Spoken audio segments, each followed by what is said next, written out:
aujourd'hui vous êtes chez Comte, fabricant français donc, de chaudières et équipements donc, biomasse. On vous propose aujourd'hui, on vous présente donc, le Top Loader qui est notre dernière innovation. Innovation qui est basée sur la problématique de la biomasse, donc du stylo, du stockage avec des autonomies qui sont relativement courtes.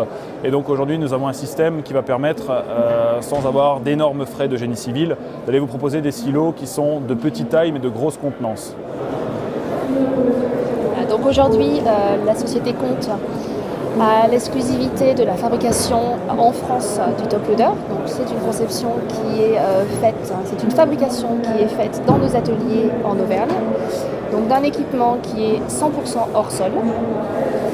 Donc avec le principal argument qui est bien évidemment de ne pas creuser, donc d'avoir simplement une dalle et un GC à zéro, premier avantage.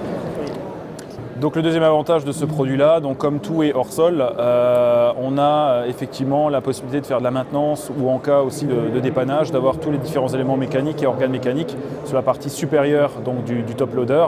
Et donc vous n'êtes pas obligé d'aller vider un silo ou autre pour faire un remplacement de vérin ou d'échelle en cas de casse. Autre avantage, au niveau donc du volume de stockage, c'est un équipement qui permet d'avoir un haut volume de stockage puisque c'est un bras automatique qui va permettre de reprendre le tas et de le monter en hauteur. Donc ça veut dire qu'on peut avoir un gros volume sur une faible surface au sol. Donc l'intérêt de cet équipement-là, c'est qu'on peut travailler simplement avec un camion qui décharge, petit volume ou 90 m3 classique.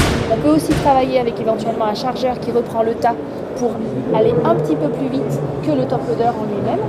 Donc c'est une solution qui est relativement polyvalente et qui peut être adaptée à tout type d'exploitation, on va dire.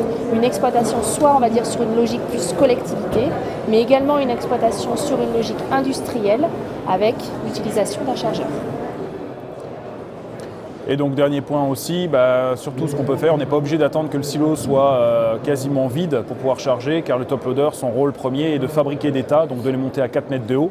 Donc vous pouvez à tout moment, selon l'approvisionnement, selon l'arrivée de l'approvisionnement, rajouter des petits tas à l'entrée du silo, et puis donc le top loader se chargera d'aller tirer le tas et d'aller le mettre au plus profond de son silo. Donc on a toujours un silo qui sera prêt et propre pour le prochain chargement. Par rapport à cette solution, ce qu'il faut savoir, c'est que Comte est le fabricant exclusif France de ce matériel.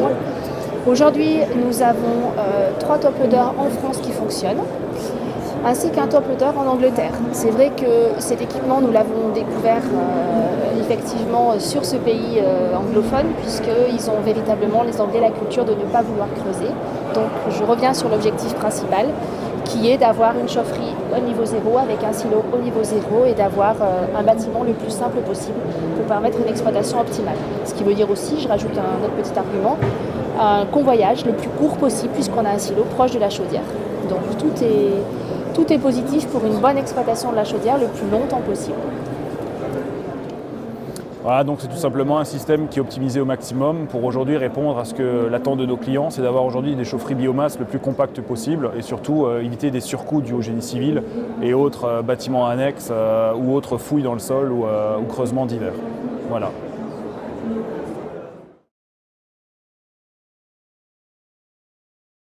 C'est comme en fin de compte, en schématisation, c'est comme un pont grappin. En fin de compte, vous avez des chemins de roulement, 2 chemins de roulement sur chaque côté.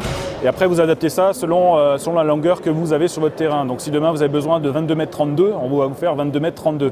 On joue simplement, nous, sur la longueur. Et après, sur la largeur, après, donc, le bras, l'idée du bras, du râteau, on va appeler ça un râteau, c'est d'avoir la largeur du silo pour qu'il fasse vraiment un nettoyage propre du silo et qu'il n'y ait pas de zone morte, comme on peut retrouver sur des silos à échelle où vous n'avez pas de pont incliné. Donc là, on va vraiment adapter le râteau. Si vous avez un silo qui fait 5,50 m ou 6 mètres de large, on fera un râteau qui va faire 5,48 m ou alors 6,80 m.